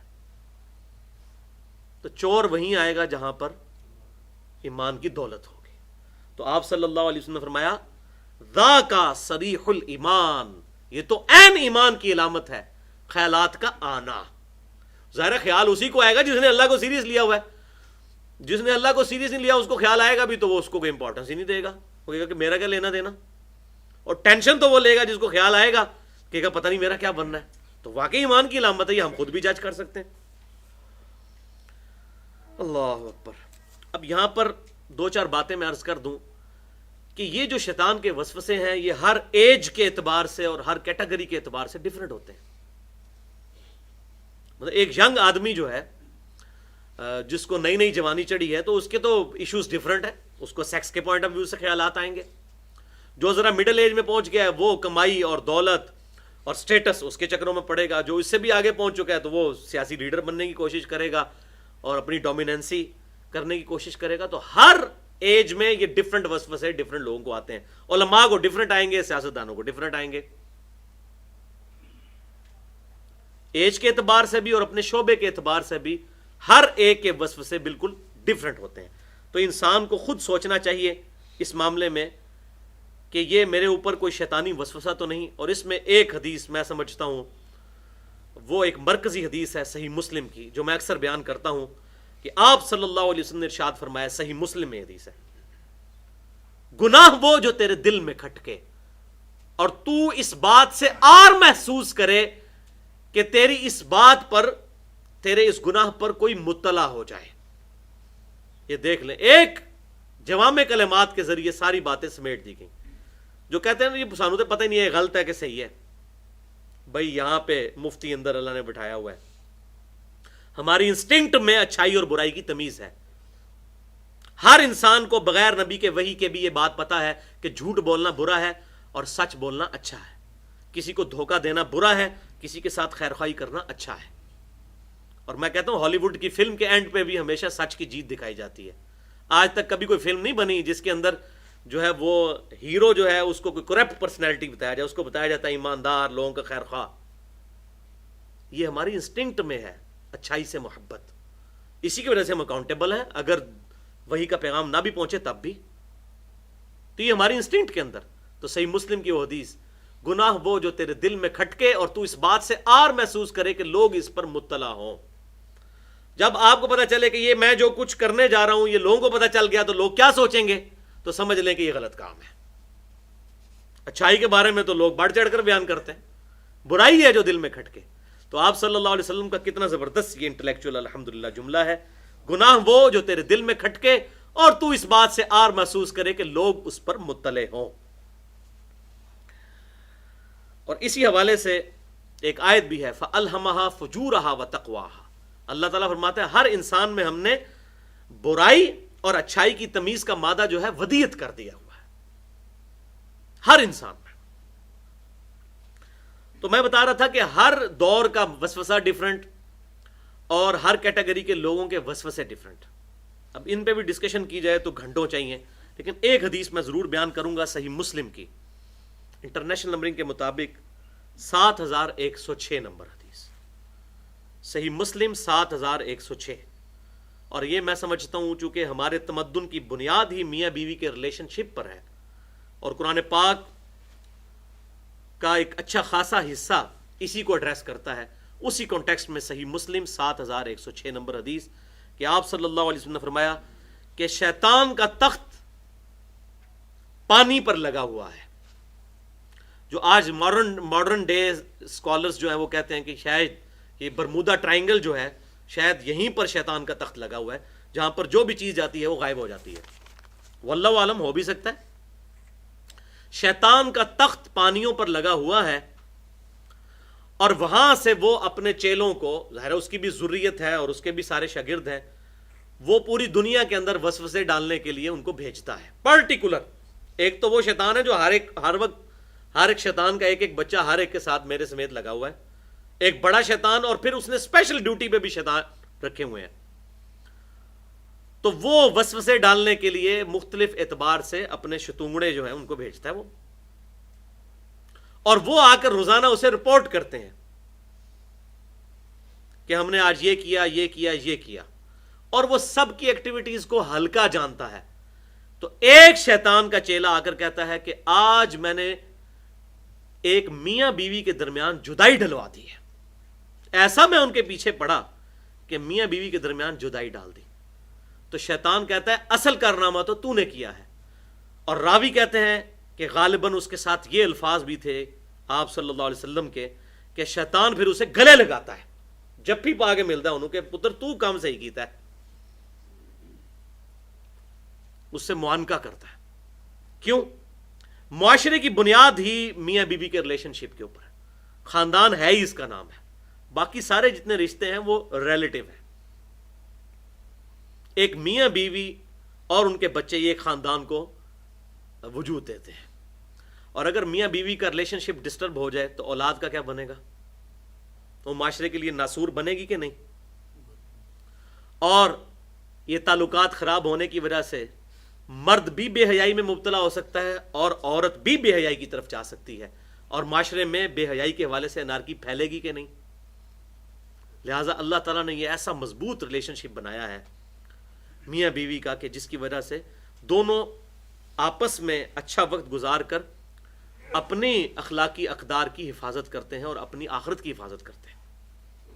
تو اب یہ حدیث میں نے اس لیے بتائی کہ جو خصوصاً ہم میں سے شادی شدہ لوگ ہیں ان کو اس حوالے سے ہمیشہ ٹالرنس رکھنی چاہیے, اور میں یہ سمجھتا ہوں کہ اس میں پہلا کردار مردوں کا ہونا چاہیے. عورتوں کا ٹیمپرامنٹ بھی کم ہوتا ہے, ان کا غصہ بھی جلدی ہوتا ہے, ٹھنڈا بھی جلدی ہوتا ہے.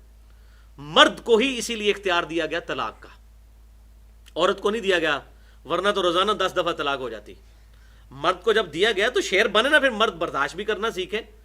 سالن میں اگر نمک کم ہے تو نمک مانگے نا, طلاق تو نہ دے. تو مرد بن کے دکھائے نا پھر وہ. اور یہ بھی بات یاد رکھیے, صحیح حدیث ہے سنن ابی داؤد اور جامعہ ترمذی میں کہ اللہ تعالیٰ کو حلال چیزوں میں سب سے زیادہ ناپسند طلاق ہے. حلال ہے, حلال اس لیے رکھی کہ کبھی ضرورت پڑ بھی سکتی, جینون ریزن بھی ہو سکتی ہے, لیکن پسند نہیں ہے کہ ایسا ہو, سخت ناپسند ہے. تو اس حوالے سے جو بدگمانیاں میاں بیوی کے درمیان جنم لیتے ہیں تو اس میں بھی یہ خیال نہیں کسی صورت انسان کے ذہن سے جانا چاہیے کہ ہو سکتا ہے یہ سارا شیطانی وسوسہ ہو جو ایک دوسرے کے خلاف بھڑکانے کی کوشش کر رہا ہو. تو یہ بھائیو 6 حدیثیں تھیں. اب اگلی جو 11 احادیث ہیں وہ چھٹی حدیث رہتی ہے, اس میں یہ 5 ہوئی تھی. چھٹی حدیث یہ بھی صحیح بخاری اور صحیح مسلم کی متفقن علیہ حدیث ہے. بخاری میں 2528, مسلم 3000, مسلم میں 332 کہ آپ صلی اللہ علیہ وسلم نے فرمایا اللہ تعالیٰ نے میری امت کے دلوں میں پیدا ہونے والے وسوسوں سے درگزر فرمایا ہے جب تک کہ نمبر 1 وہ ان وسوسوں کے مطابق عمل نہ کر لیں, اور نمبر 2 وہ ان وسوسوں سے متعلق بات نہ کر لیں. اگر 2 چیزیں نہیں ہیں تو وسوسہ معاف ہے. دل میں آیا نا, اختیار تو کوئی نہیں, یعنی وسوسہ آیا اس برائی پر عمل نہ کرے, اور دوسرا اس کو اپنی زبان پر نہ لے کر آئے. زبان پر لے آیا تو اظہار کر دیا, یعنی دل میں ہی رہنے دیں, اور اعوذ باللہ من الشیطان الرجیم یا اعوذ باللہ السمیع العلیم من الشیطان الرجیم من ہمزہ ونفخہ ونفثہ پڑھ لیں. تو یہ 6 حدیثیں, اور اب اگلی 11 حدیثیں انشاءاللہ جو ہے وہ تھوڑے وقت میں انشاءاللہ کور ہو جائیں گی, 15-20 منٹ میں, اور باقی گفتگو انشاءاللہ ہم اگلی دفعہ کریں گے. یہ جو اگلی 11 احادیث ہیں یہ پرٹیکولرلی ریلیٹڈ ہیں شیطانی وسوسوں کے علاج کے 7 وظیفے اس میں آئیں گے انشاءاللہ تعالی, پرٹیکولر وظیفے. ایک اس میں سے جرنلائز بھی ہے۔ 7ویں حدیث جامعہ ترمذی میں انٹرنیشنل نمبرنگ کے مطابق 2863 نمبر حدیث، اور یہ موسٹ امپریسو حدیث میں نے آج تک جتنی اس حوالے سے پڑھی ہیں۔ یہ کافی لمبی حدیث ہے، اگر صرف اس ایک حدیث کو بیان کیا جائے تو 20 منٹ چاہیے، میں صرف ایک ٹکڑا اس حدیث کا بیان کر رہا ہوں۔ یہ مسند امام احمد میں بھی موجود ہے کہ سیدنا یحییٰ علی نبینا علیہ الصلوۃ والسلام کو اللہ تعالیٰ نے وحی فرمائی، کافی ساری باتیں اس میں ارشاد فرمائی، ان میں سے ایک بات یہ تھی، یہ حدیث قدسی بن گئی کہ بنی اسرائیل کو یہ تلقین کر دو کہ میں تمہیں اللہ کے ذکر کی تلقین کرتا ہوں۔ اللہ کے ذکر کی مثال اس آدمی کی سی ہے کہ جس کے کئی دشمن ہوں اور وہ دشمنوں سے بچنے کے لیے کسی مضبوط قلعے میں پناہ لے لے، تو بالکل اس طریقے سے شیطان سے بچنے کے لیے قلعہ یہ ہے کہ اللہ کا ذکر ہر وقت کیا جائے۔ ظاہر ہے اللہ کا ذکر ہوگا تو شیطان بھاگ جائے گا، شیطان کا ادھر کیا کام جہاں پر اللہ کا ذکر ہو رہا ہو۔ اور فرمایا کہ بندہ اللہ کے ذکر کے علاوہ کسی اور شے سے شیطان کا مقابلہ نہیں کر سکتا، اللہ کا ذکر۔ اب وہ جتنے وظائف ہیں بیسیکلی وہ اللہ کا ذکر ہے۔ 8ویں حدیث، یہ بھی زبردست حدیث ہے، المستدرک للحاکم میں انٹرنیشنل نمبر کے مطابق 3991 نمبر حدیث ہے، تفسیر تبری میں موجود ہے، اور مشکات میں اس کا نمبر ہے 2281، لیکن مشکات والی اس کی سند ضعیف ہے کیونکہ امام بخاری رحمۃ اللہ علیہ سے انہوں نے لی ہے صحیح بخاری سے۔ صحیح بخاری میں صرف احادیث صحیح ہیں، باقی جو صحیح بخاری میں اقوال صحابہ کے موجود ہوتے ہیں بغیر سند کے، تو ظاہر جب سند نہیں ہے تو ان کی صحت کا کوئی گارنٹی نہیں ہے۔ تو امام بخاری نے صحیح بخاری میں 4977 4977 جو حدیث ہے، اس حدیث سے پہلے امام بخاری رحمۃ اللہ علیہ نے ابن عباس رضی اللہ تعالیٰ عنہ کا یہ قول نقل کیا ہے، اور المستدرک للحاکم میں 3991 نمبر یہ موقوفاً پوری روایت موجود ہے صحیح سند کے ساتھ، کہ شیطان ابن آدم کے دل کے ساتھ چمٹا رہتا ہے، یعنی ہر وقت اس کا کام ہی یہی ہے، جو بخاری اور مسلم میں آیا تھا نا کہ جسم میں خون کی مانند دوڑتا ہے، اور خون کا مرکز ظاہر دل ہے۔ جب وہ اللہ کا ذکر کرتا ہے تو شیطان فوراً پیچھے ہٹ جاتا ہے، اور جب انسان غافل ہو جاتا ہے تو پھر شیطان قریب آ کر اس دل سے چمٹ کے اس میں وسوسے ڈالنے شروع کر دیتا ہے، والعیاذ باللہ تعالی۔ اس حوالے سے میں نے آلریڈی پچھلے سے پچھلے ویک تقریباً 1 گھنٹے کی گفتگو کی تھی، مسئلہ نمبر 82 کے نام سے، اسماء اعظم، سنت، وظائف و اذکار اور دعا کے صحیح احکام و مسائل۔ اس میں نے جو سنت اذکار ہیں، چونکہ یہاں ذکر کا آیا ذکر، وہ سارے سنت اذکار جو صحیح سند سے ثابت ہیں اور جو ہماری ویب سائٹ اہل سنت پاک .com پر کارڈز بھی اویلیبل ہیں، ان کا میں نے تعارف کروایا تھا۔ 9ویں حدیث بھی صحیح بخاری اور صحیح مسلم کی متفقن علیہ حدیث ہے، بخاری میں 6115، مسلم میں 6646، کہ آپ صلی اللہ علیہ وسلم نے ایک آدمی کو دیکھا کہ وہ غصے کی حالت میں دوسرے کو گالیاں نکال رہا تھا، یعنی 2 آدمیوں کی لڑائی ہوئی، ایک دوسرے کو گالی نکال رہا، تو آپ صلی اللہ علیہ وسلم نے فرمایا کہ میں ایک کلمہ ایسا جانتا ہوں کہ اگر یہ شخص پڑھ لے تو اس کی یہ فوراً حالت جو ہے وہ نارمل ہو جائے گی، کیونکہ یہ غصہ شیطان کی طرف سے ہوتا ہے نا۔ اور پھر آپ صلی اللہ علیہ وسلم نے فرمایا وہ کلمہ ہے اعوذ باللہ من الشیطان الرجیم، جو یہ فرض ہے نماز میں بھی سورۃ الفاتحہ سے پہلے پڑھنا، پہلی دفعہ پہلی رکعت میں، اور جب بھی قرآن پڑھا جائے، ہم پہلے بھی آیات سن چکے کہ جب قرآن بھی پڑھنے لگو تو اس وقت بھی اللہ تعالیٰ سے پناہ مانگ لیا کرو۔ یہ سورہ النحل آیت نمبر 98، فَإِذَا قَرَأْتَ الْقُرْآنَ فَاسْتَعِذْ بِاللَّهِ مِنَ الشَّيْطَانِ الرَّجِيمِ، جب قرآن کی تلاوت کرو اس وقت بھی پہلے اللہ تعالیٰ کی پناہ مانگ لیا کرو، ورنہ تو آپ دیکھ لیں کتنے مفسرین ہیں جنہوں نے قرآن کی تفسیریں بھی لکھی ہیں لیکن وہ قرآن کے خلاف ہی لکھی ہیں اور غلط عقائد پروپیگیٹ کی ہیں، شیطان ان پہ چڑھا نا اس طرح کی تفسیر کروا کے۔ تو قرآن سے ہدایت لینے کے لیے بھی پہلے اعوذ باللہ پڑھنا ضروری ہے، اللہ کی پناہ میں آنا۔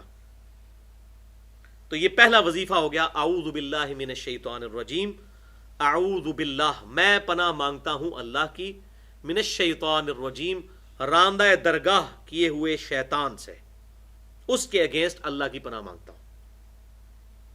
10ویں حدیث سنن نبی داؤد میں 7775 نمبر، جو میں نے پہلے بھی بتائی کہ آپ صلی اللہ علیہ وسلم سبحانک اللہم و بحمدک و تبارک اسمک و تعالی جدک و لا الہ غیرک پڑھنے کے بعد سورۃ الفاتحہ سے پہلے پڑھا کرتے تھے اعوذ باللہ السمیع العلیم من الشیطان الرجیم من ہمزہ و نفخہ و نفثہ، میں اللہ تعالی جو کہ سننے والا اور علم والا ہے اس کی پناہ حاصل کرتا ہوں شیطان مردود کے اگینسٹ، من نفخہ من ہمزہ و نفخہ و نفثہ، اس شیطان کے وسوسوں سے، اس کے تکبر دلانے سے اور پھونکے مارنے سے، یہ 3 چیزوں سے۔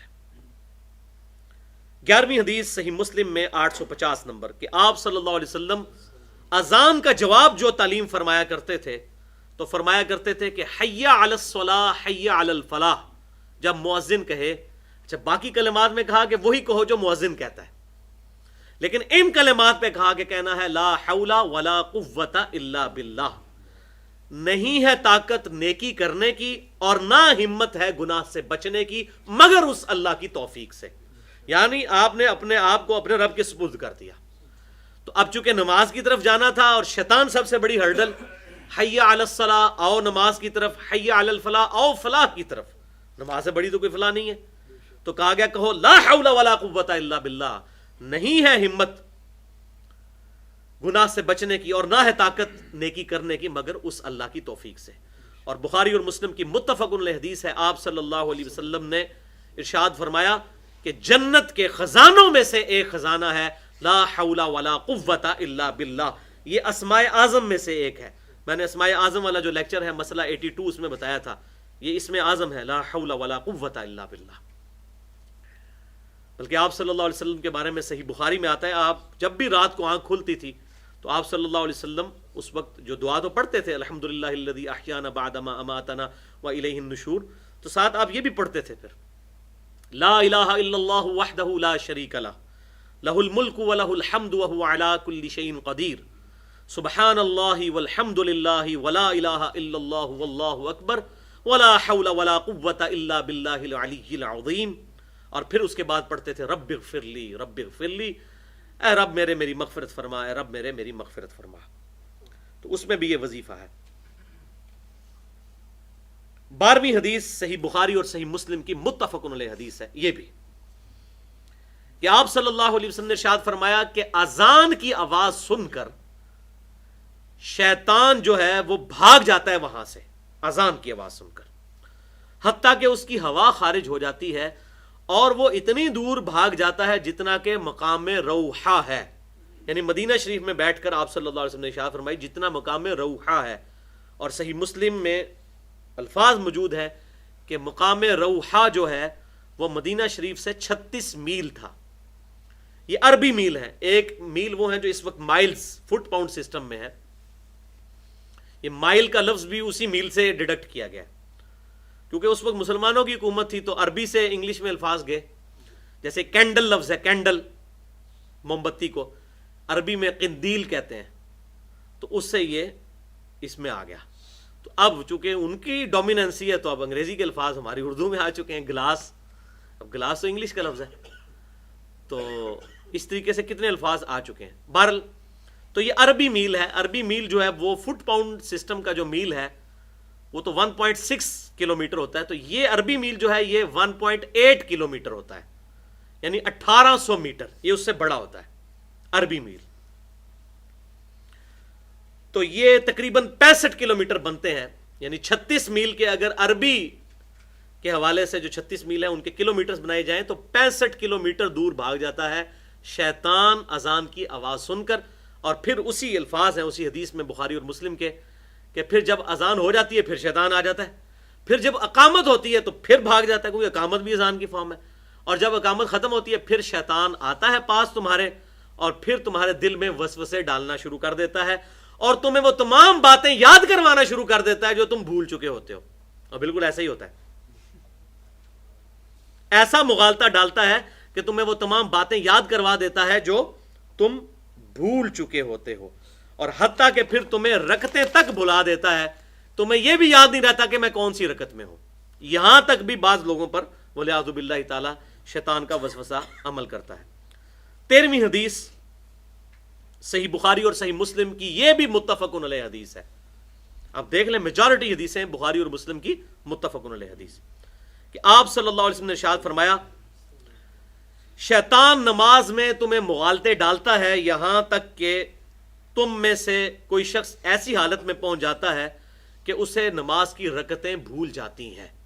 جب ایسا ہو تو 2 سجدے کر لو.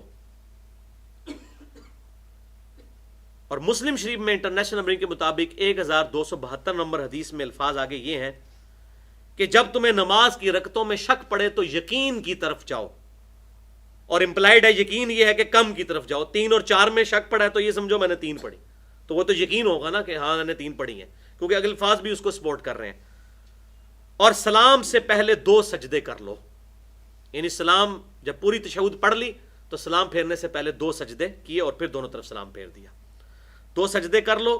اگر تم نے 5 رکعتیں پڑھی تو نماز جفت ہو جائے گی ان 2 سجدوں کی وجہ سے، اور اگر تم نے 4 ہی پڑھی ہوئی تھیں تو یہ 2 سجدے شیطان کو ذلیل کرنے کا سبب بنیں گے.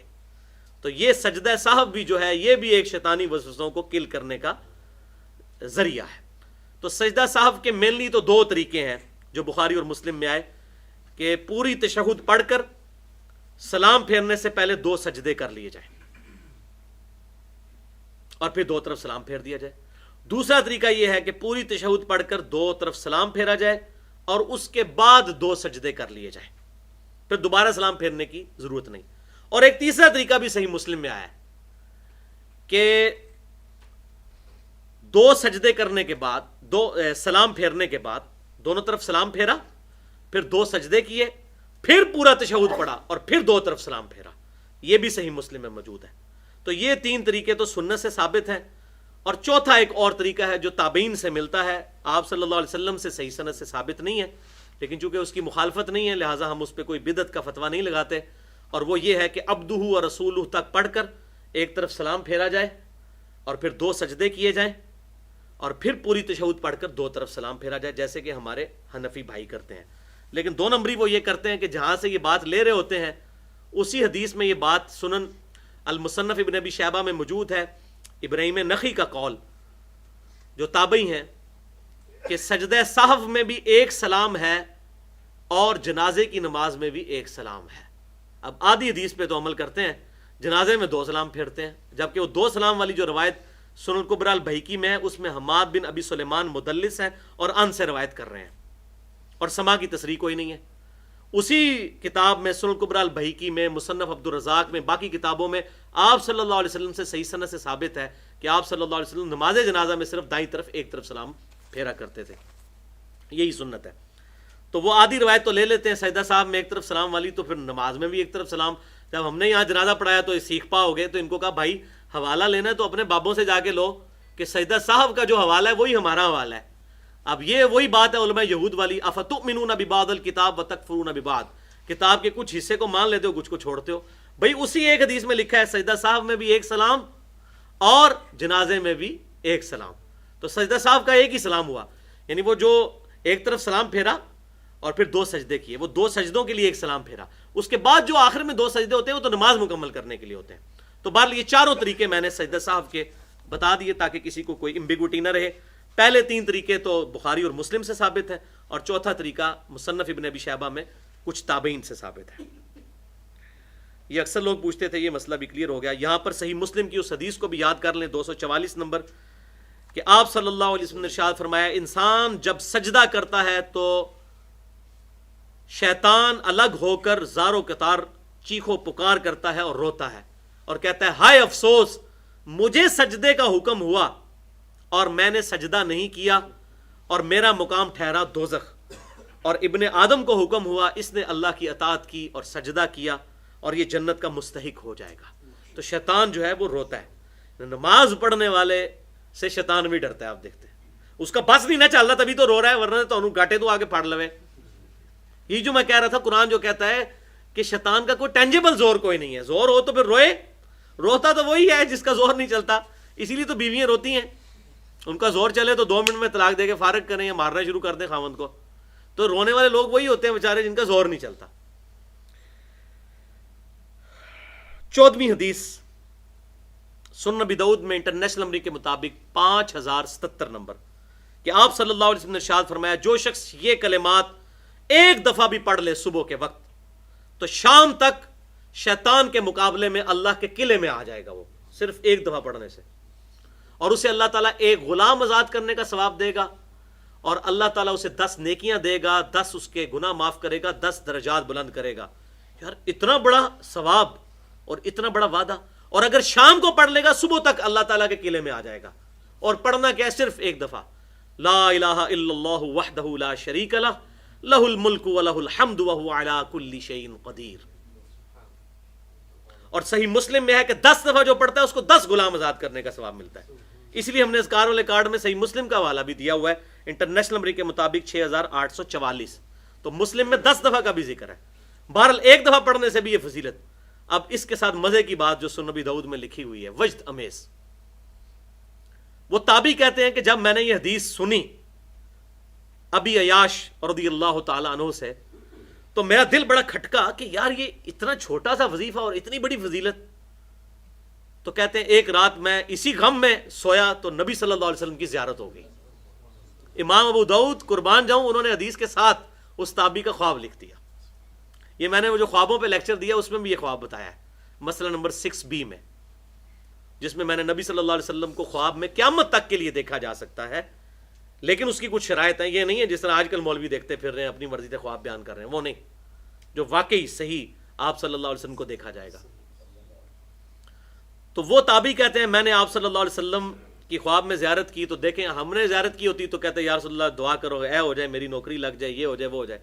وہ کہتے ہیں مجھے خواب میں بھی ایک ہی بات یاد آئی، میں نے کہا یا رسول اللہ صلی اللہ علیہ وسلم، میں نے ابو عیاش سے یہ بات سنی ہے آپ کے صحابی سے کہ جو ایک دفعہ پڑھ لے لا الہ الا اللہ وحدہ لا شریک لہ لہ الملک ولہ الحمد وہو علی کل شیء قدیر، تو اس کے لیے فضیلت ہے کہ صبح پڑھ لے تو شام تک اللہ کے قلعے میں آ جائے گا شیطان کے اگینسٹ، اور شام کو پڑھ لے تو صبح تک، اور اسے ایک حضرت اسماعیل علیہ السلام کی اولاد میں سے ایک غلام آزاد کرنے کا ثواب ملے گا۔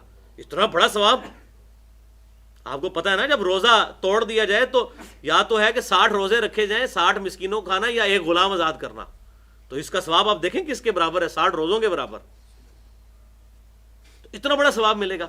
تو آپ صلی اللہ علیہ وسلم نے فرمایا کہ ابو عیاش نے سچ کہا، یہ میری ہی حدیث ہے، میں نے ہی کہا ہے کہ جو پڑھے گا لا الہ الا اللہ وحدہ لا شریک لہ لہ الملک ولہ الحمد وہو علی کل شیء قدیر، تو اللہ تعالیٰ اسے یہ فضیلت دے گا۔ تھرڈ لاسٹ حدیث 15ویں، صحیح بخاری میں انٹرنیشنل نمبرنگ کے مطابق 2311، یہ مشہور حدیث ہے، کافی لمبی حدیث ہے۔ اس کا خلاصہ یہ ہے کہ شیطان انسانی شکل میں سیدنا ابو ہریرہ رضی اللہ تعالیٰ عنہ کے پاس آیا، اور سیدنا ابو ہریرہ رضی اللہ تعالیٰ عنہ سے جان چھڑانے کے لیے اینڈ پہ ان کو ایک وظیفہ تعلیم کیا کہ یہ پڑھ لو تم تو اللہ تعالیٰ تمہاری حفاظت کرے گا، ایک فرشتہ تم پر مامور کر دے گا، پوری رات بسترے پر جانے سے پہلے یہ پڑھ لو تو پوری رات ایک فرشتہ تمہاری حفاظت کرے گا شیطان کے خلاف۔ دیکھیں کتنی بڑی فضیلت ہے۔ اور پھر کہا سورۃ البقرہ کی آیت نمبر 255، آیت الکرسی، اللہ لا الہ الا هو الحی القیوم، یہ پوری یہ پڑھ لو تو اللہ تعالیٰ فرشتہ مقرر کر دے گا، لیکن پکارنا اللہ کو ہے، فرشتے کو نہیں کہنا فرشتوں یہ کرم فرما دو کہ میں آیت الکرسی پڑھ رہا ہوں، فرشتوں یہ کر دو پیغام دے دو کہ خادم تمہارا آ رہا ہے، فرشتے کو نہیں پکارنا، پکارنا اللہ کو ہے۔ تو اللہ جو ہے وہ اللہ لا الہ الا هو الحی القیوم، اللہ تعالیٰ مقرر کر دے گا انشاءاللہ۔ بلکہ سنن نسائی الکبریٰ میں انٹرنیشنل نمبرنگ کے مطابق 9928 نمبر حدیث ہے، جو شخص فرض نماز کے بعد آیت الکرسی ایک دفعہ پڑھ لے گا مرتے ہی جنت میں داخل ہوگا۔ بہت بڑی فضیلت ہے، لیکن جو نماز پڑھے گا نا، کو فرض نماز کے بعد پڑھنی ہے، اس لیے نماز بھی پڑھنی پڑے گی، ٹھیک ہے؟ نماز پڑھے بغیر تو جنت کو نہیں لبنی، سیدھی جی گل ہے، نماز تو پڑھنا بڑا ضروری ہے۔ اللہ اکبر۔ سیکنڈ لاسٹ 16ویں حدیث سنن نبی داؤد میں، بلکہ صحیح مسلم میں بھی موجود ہے، 1891 نمبر، معوذتین سے متعلق، معوذتین دو پناہ دینے والی صورتیں، یعنی قل اعوذ برب الفلق اور قل اعوذ برب الناس، یہ دو صورتیں آپ صلی اللہ علیہ وسلم نے سیدنا عقبہ بن عامر رضی اللہ تعالیٰ عنہ سے کہا کہ آج اللہ تعالیٰ نے مجھے دو ایسی صورتیں عطا فرمائی ہیں کہ ان کے مثل میں نے کوئی فضیلت والی چیز آج سے پہلے نہیں دیکھی تھی، اور وہ ہے قل اعوذ برب الفلق اور قل اعوذ برب الناس۔ یہ صحیح مسلم 1891 نمبر، اور سنن نبی داؤد میں موجود ہے 1462 نمبر، کہ عقبہ بن عامر کہتے ہیں کہ آپ صلی اللہ علیہ وسلم نے جب مجھے یہ تعلیم فرمائی تو میں نے ان صورتوں کو بڑا ہلکا جانا، تو میں آپ کے ساتھ سفر میں تھا تو آپ صلی اللہ علیہ وسلم نے فجر کی نماز میں قل اعوذ برب الفلق اور قل اعوذ برب الناس تلاوت کی، اور سلام پھیر کر مجھے بلا کر کہا کہ اب بھی تمہیں یقین نہیں آیا کہ یہ کتنی عظیم صورتیں ہیں، یعنی میں نے انہیں نماز میں تلاوت کیا ہے، قل اعوذ برب الفلق قل اعوذ برب الناس، معوذتین دو پناہ دینے والی صورتیں، اللہ کی پناہ دینے والی دو صورتیں۔ اور اس میں آپ دیکھ لیں اللہ تعالیٰ کی پناہ ہی ہے، بلکہ یہ قرآن پاک کا کنکلوژن ہی انہی صورتوں کے اوپر ہے، آخری دو صورتیں 113 اور 114۔ بسم اللہ الرحمن الرحیم، قل اعوذ برب الفلق، اے محبوب صلی اللہ علیہ وسلم آپ عرض کیجئے اپنے رب کے حضور کہ میں پناہ میں آتا ہوں آسمان کے پیدا کرنے والے رب کی، من شر ما خلق، ہر اس شے کے شر سے بچنے کے لیے جو اس نے تخلیق کی، کوئی بھی شریر چیز ہے اس کے اگینسٹ میں اس آسمان کے رب کی پناہ مانگتا ہوں۔ ومن شر غاسق اذا وقب، اور جب اندھیری رات کا اندھیرا چھا جائے، اور وہ پرٹیکولر وقت ہوتا ہے شیاطین کے نکلنے کا، اس وقت کی برائی سے بھی میں اے اللہ تیری پناہ میں آتا ہوں۔ ومن شر النفاثات فی العقد، اور ان فاسد جادوگرنیوں کے شر سے بھی کہ جو پھونکے مارتی ہیں پڑھ پڑھ کر، اور آپ صلی اللہ علیہ وسلم پر بھی جادو کیا گیا، اور یہی دو صورتیں 11 آیات کے ذریعے سیدنا علی رضی اللہ تعالیٰ عنہ کو آپ صلی اللہ علیہ وسلم نے بھیجا، تو انہوں نے جا کر وہ ایک ایک آیت پڑھی اور ایک ایک گرہ جا کر کھولی، بخاری اور مسلم میں ذکر آتا ہے، پھر آپ صلی اللہ علیہ وسلم سے اس کا اثر زائل ہوا، لیکن یہ تعلیماً تھا، اس کے بعد نہ آپ صلی اللہ علیہ وسلم پر کبھی جادو ہوا نہ کسی صحابی پر، جب علاج نازل ہو گیا پھر نہیں ہوا، ایک تعلیم فرمانے کا ذریعہ بنا۔ ومن شر حاسد اذا حسد، اور میں حاسد کی برائی سے بھی تیری پناہ میں آتا ہوں جب وہ حسد کرے۔ اب کسی کے حسد کرنے سے آپ کو نقصان فزیکلی تو کوئی نہیں ہوگا، لیکن یہ ڈر ہے کہ وہ حسد میں کوئی فزیکلی ایکٹ نہ کر بیٹھے، یعنی جالس ہو کے قتل کر دے یا کوئی اور نقصان، تو یہ اس برائی سے بھی اے اللہ میں تیری پناہ میں آتا ہوں۔ اور دوسری صورت قل اعوذ برب الناس، یہ جو پہلی صورت ہے قل اعوذ برب الفلق، یہ جو باہر سے چیزیں حملہ آور ہوتی ہیں نا ان کے اگینسٹ اللہ کی پناہ ہے، اور جو یہ آخری صورت ہے یہ اندر سے جو چیزیں حملہ آور ہوتی ہیں، جو داخلی چیزیں ہیں انٹیریئر، وہ ایکسٹرنل یہ انٹرنل، ان کے اگینسٹ اللہ کی پناہ۔ دیکھ لیں اسلام پورے کا پورا سینٹرڈ ہے کہ آپ کا ہر وقت یہ یقین ہونا چاہیے کہ میں اپنے رب کی پناہ میں ہوں، تب ہی آپ کا ایمان مکمل ہے، ادروائز تو ایک فرسودہ خیال ہے۔ وہ واقعی رچرڈ ڈانکن کی آدھی بات صحیح ہے، ڈیلوژن ہی لے کے چل رہے ہیں یہ لوگ، مسلمانوں کی اکثریت بھی اس وقت ڈیلوژن کا شکار ہوئی ہوئی ہے، وہ جو ایک کنوکشن والا ایمان ہے وہ تو کوئی نہیں ہے، وہ دا گاڈ ڈیلوژن ہو چکا ہوا ہے، معاذ اللہ استغفر اللہ الا ماشاء اللہ۔ قل اعوذ برب الناس، اے محبوب آپ عرض کیجئے اپنے رب کے حضور صلی اللہ علیہ وسلم، یعنی آپ کو اگر تعلیم کیا جا رہا ہے تو ہم تو پھر ہمیں تو زیادہ ضرورت ہے۔ اور وہ آخری حدیث میں نے رکھی ہوئی ہے کہ آپ صلی اللہ علیہ وسلم نے ہمیں بھی حکم دیا کہ ہم نے یہ پڑھنی ہے صبح و شام بھی، اور ہر نماز کے بعد بھی پڑھنی ہے، اندازہ کریں۔ قل اعوذ برب الناس، اے محبوب عرض کیجئے اے میرے رب، اے انسانوں کے رب میں تیری پناہ میں آتا ہوں، مالک الناس جو کہ ساری انسانیت کا مالک ہے، الہ الناس جو ساری انسانیت کا معبود برحق ہے، من شر الوسواس الخناس اس خناس شیطان کے وسوسوں کے اگینسٹ اے اللہ میں تیری پناہ میں آتا ہوں، الذی یوسوس فی صدور الناس اور وہ شیطان جو کہ سینوں میں وسوسے ڈالتا ہے، من الجنۃ والناس اور وہ جنوں میں سے بھی ہے اور انسانوں میں سے، انسان میں بھی اس کے چیلے ہیں، اور میں سمجھتا ہوں اس وقت لیڈنگ چیلا جو ہے شیطان کا وہ رچرڈ ڈانکنز ہے، جس نے وہ کتاب لکھی ہے دا گاڈ ڈیلوژن، وہ انشاءاللہ اگلی دفعہ میں رچرڈ ڈاؤکنز کا بھی پوسٹ مارٹم کروں گا. تو یہ جنوں میں بھی ہیں اور انسانوں کے اندر بھی شیاطین موجود ہیں. اور میں سمجھتا ہوں کہ اکثر علماء بھی جو ہیں وہ انسانوں میں جو شیاطین ہیں ان کی نمائندہ مثالیں ہیں علماء. ظاہر ہے جب علماء غلط عقیدے بتائیں گے, کتاب و سنت کے خلاف باتیں لوگوں کو بتائیں گے تو دشمنی کر رہے ہیں نا. اور میں اس میں بڑا سخت جملہ بولا کرتا ہوں, پنجابی میں اس کے بغیر تسلی نہیں ہوتی میری. پنجابی سے ایک محاورہ بولا جاتا ہے, کتی چورا نہ رلی ہے. کتے کا کام ہوتا ہے حفاظت کرنا, یہی کام ہوتا ہے نا. اور جب علماء اور کتے, میں نے بتایا علماء کے لیے کتے کا لفظ بھی سورۃ الاعراف میں آ چکا ہے بلم بن باورا کے بارے میں, کہ اللہ نے کہا ہے اس عالم کی مثال کتے کی سی مثال ہے جو دنیا کا کتا بن چکا ہے. تو یہ دین کی حفاظت کرنے والے لوگ تھے, لیکن انہوں نے الٹا دین کو نقصان پہنچانا شروع کر دیا. الا ماشاء اللہ. 17ویں حدیث, آخری حدیث صحیح بخاری میں انٹرنیشنل نمبرنگ کے مطابق 5017 نمبر حدیث ہے کہ آپ صلی اللہ علیہ وسلم روزانہ سونے سے پہلے معوذات پڑھا کرتے تھے اور پھر ان کو اپنے ہاتھوں پر پھونک کر یوں اپنے پورے جسم پہ جہاں جہاں تک ہاتھ پہنچتا تھا دم بھی فرمایا کرتے تھے. یہ ہے سنت دم. آخری 3 صورتیں, وہ تھا معوذتین 2, اور یہ ہے معوذات 3.